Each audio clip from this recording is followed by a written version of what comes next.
Ladies and gentlemen, we have multiple tornado warnings around the city of Charlotte, North Carolina tonight. And tornadoes have been hitting the south pretty hard. And even though North is in the title of Carolina, I consider North Carolina part of the South. I guess it's where the South ends. Though that's up for debate. But what's not up for debate is that the storm that has been traveling from west to east, which caused a lot of tornadoes in Texas, Oklahoma, and other states, Florida as well, I believe, now has the possibility of creating tornadoes for you guys in the Carolinas. And I'm mildly obsessed with volcanoes.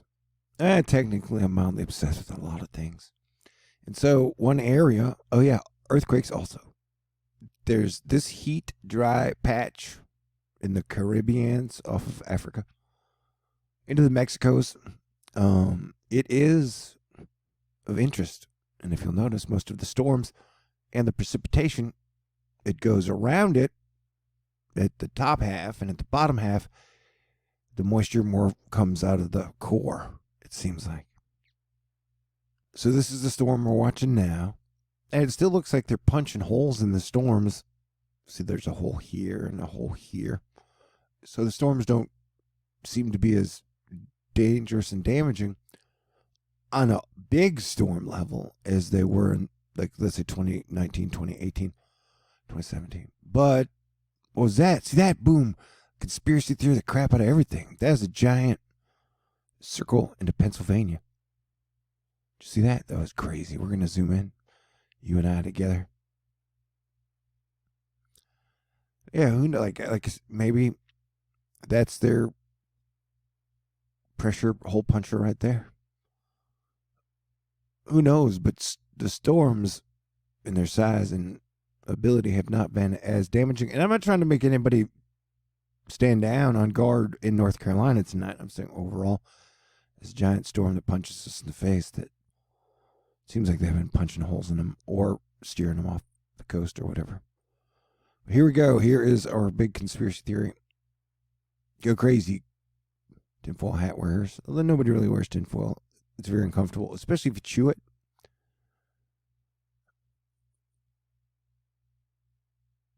Boom. Check that out. All right. What was that? Now we're looking at precipitation over the next 48 hours, you and I. And so that storm will continue to move up north and east as it creates potential straight line wind problems across the board in the green or dark green areas. And then you're going to get some snow, sleet, maybe even ice up in the northeast into the Canadias and the parts of the Vermonts and stuff, I think. All right. And then you get your next kind of storms punching through. And has been the pattern. We get our next big tornado spot in 4 days. Did you see that? Day 4, more tornadoes in about the same area. Texas, Oklahoma, Nebraska, Kansas. What up, Mikey T? Arkansas, Louisiana. And then after that, it'll probably continue to move east as well. We've been getting some earthquake activity out of Mexico and Popocatépetl, the volcano there, and then Colima and Fuego, the 3 volcanoes in the area, have been getting some activity as well. And technically, Popocatépetl has been going off like crazy for over a year straight. For like a year and a half, it's just been going off nonstop every single day. But we had some pretty good lightning storms in Texas today, plus those super crazy clouds that were around all day. But check out these things down here that are happening. So not only do we have our storm up here with the tornado possibilities coming with these storms here that are exploding, but we're getting some pretty crazy action down in Mexico as well.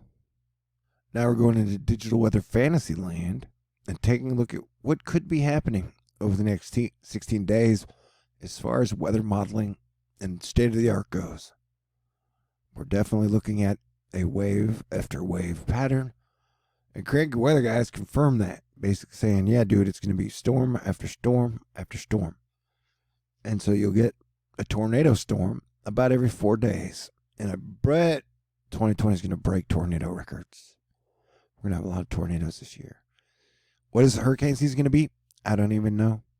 But I'll be here for you, doing my best to let you know and the whole weather Twitter team as well. And then just all the cool people out there as well. Things are crazy for sure. And then we'll give a look out for our friends over the pond. Look at that crazy stuff that is happening. That low pressure just kind of spins around Europe. And it's like, do I want to go in? And then, like an amoeba, splits itself into two. And they're just like, yeah, I do want to go in there. And so it looks like you guys are going to be getting more storms in Europe as well. And then you get the one that is like, no, I'm going to go down and I'm going to say hello to Spain. That one is like, hey, Spain. Or is that more France? I don't know. I've never been to Europe. One day I would like to go. Take a boat or something. You know, like a one-man plane. Or maybe they'll make personal space shuttles in the near future. Something, who knows? Yeah, Tuesday, our next big storm for Texas. Next day for widespread severe thunderstorm risk looks to be Tuesday across the South Plains in Texas. Thanks, Mike V. JV. And a bolt from the blue, file this under lightning could strike more than 10 miles from any storm. Check out this supercell trio from Georgia weather, South Carolina weather, and North Carolina weather. And so if you're in front of that, I would be looking out. This was mammotus clouds and a rainbow from earlier. Today is beautiful. I'm telling you, the clouds, the sky was utterly amazing. This brought to us by Beth. And this was in, where? I don't know. Tennessee. I heard that's pretty as well. I've never been there. Check out this lightning storm over the city I live in, Houston, Texas. This from downtown Houston tonight as well. Zip zap. Zip zap. But yeah, so Carolinas, please be on the lookout ahead of that storm. And then we got our next storm in 3 or 4 days. Tuesday. And that feels like 2 days away. What the heck? I know, time is stranger than ever in 2020. Would you not agree? Or would you agree? Or is it the same thing? Double negatives, they're crazy. May we all live to see another wonderful sunrise. And a cool lightning and thunderstorm, because lightning, thunder, and rain are pretty dang cool. God bless everyone. Stay cool.